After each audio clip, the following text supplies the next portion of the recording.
Just for fun to see how it runs together.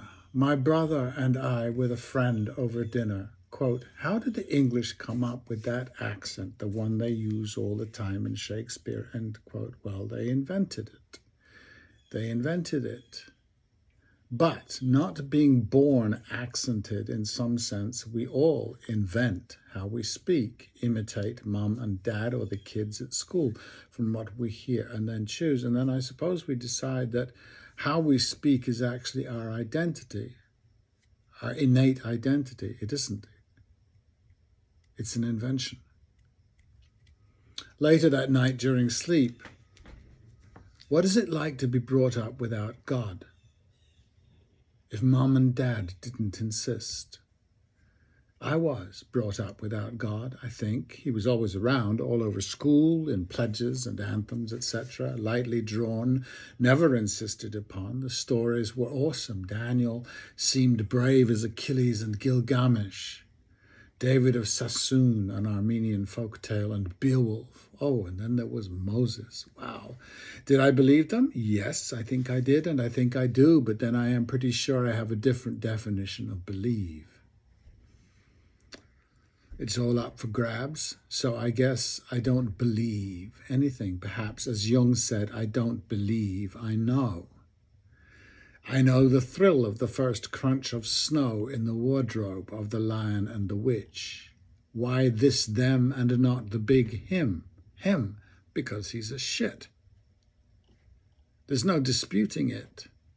The best believers can say is he is our shit. This may be crucial. The ultimate authoritarian needs clearance. One way to forgive an abusive father is to say he has other responsibilities, and my broken nose is evidence of the pressure he is under. See the old codgers we allow to send us off to useless, unjust wars to die and to kill. So this deity fetish becomes the heart of the flaw that is nationalism. Then the prayers tell us we must forgive. Why? I'm trying really hard, why I have never tried before, to work out what this belief thing is beyond that crunch of snow. I have stood in a cavernous church or two surrounded by women swaying to the inanity of Christian rock. And that I can get. It's funny, isn't it? That I can cope with that. Bathe in the blood of the Lamb is a little odd, but it is visceral. But one day they have to open their eyes. And that is where they are lost, where I am lost. The man who tried to kill Trump, the recent one, the still alive one, said, quote, Ukraine is a clear case of good and evil, just like Kamala Harris said. And they're both believers. So does belief help us define who we can and should in good conscience kill? From the white whale to Hamas to Vladimir Putin, idol worshippers, you are commanded to kill. Somebody disputes J.D. Vance's claim that America is not special.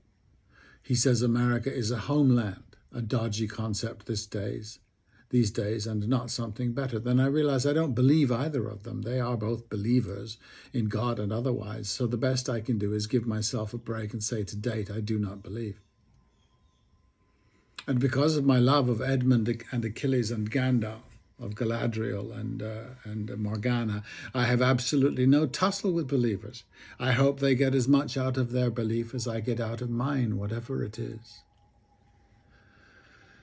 My already covered dispute with an Armenian Orthodox archbishop 35 years ago was the last straw, or the parting without sorrow. I had had a Jesus binge, had opened my heart to this extraordinary imagined personality, and was really moved. I had identified, I'd say. I related this to the old man who I had just met, and he got very angry with me. What I was suggesting was actually blasphemy. One didn't identify with Jesus. One believed in him. I hadn't actually identified. I said I had felt inspired. That was not the point, he fumed. And I knew. It is something else, isn't it? or maybe many else things, but at least one is power, a distillation of Ares that men would love, solidifying their position, justifying their suspicion of woman. No more of them Greeks, those Helens and Clytemnestrae, them Phaedras and Medeas, badly behaving and infuriating to their bruising boys. So interesting that the Greeks incorporate all that. To this syndrome other volumes belong. Those powers and personalities disappear in monotheisms immaculately. But it seems to lie somewhere else, not in the need of myth, the myth of the lion and the witch, but in some sense of explaining disappointment. This is usually so with rules. If I obey the rules, there will be a reward. Cultivate your flowers to be nothing more than something you invest in. That sense that things need to make sense. And since our writers, in a sense, are motivated to put pen to paper, hopefully with a readership that wants to read and to buy, will cater to that sense of senselessness that malaises us. But what if it doesn't?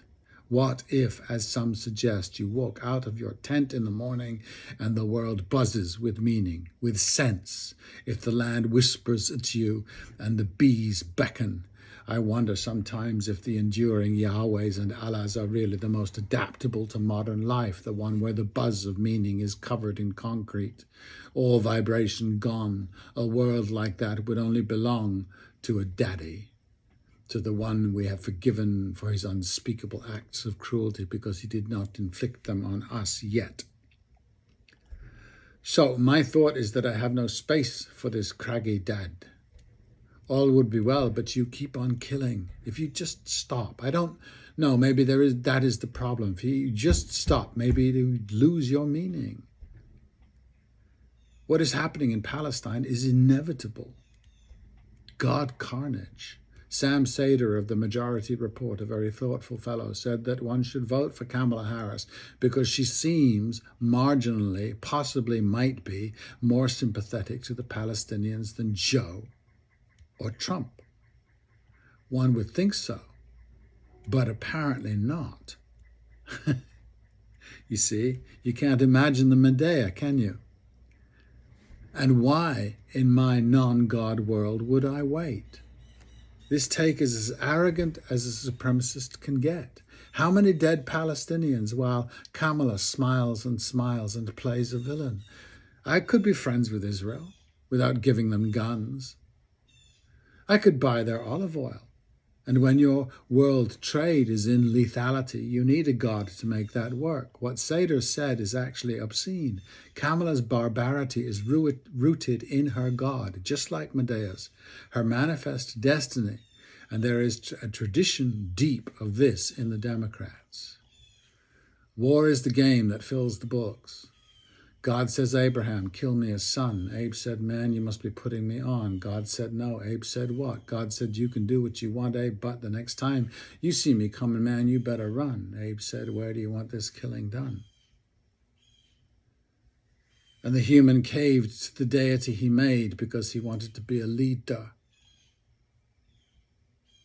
Go on, Kamala, kill me a proxy son in Ukraine where the devil roams. Anyway, I digress. God is invented, as explained, to explain things, truly to dogmatize what men will not investigate. Men, I could say this God like I have another one, but I don't. I have no anti-Semitism because I have no other ism to anti with. All the isms are barbarous and indefensible outside the temple. And I do run this through my mind. What is it that you could say or do to me that I would say, you are anti-me? There are some of my kind who whine. Douglas Murray is an artist at it. He will not take the blame, but I will. I have no God or myth that defines me to defend. No one says to me, you better run.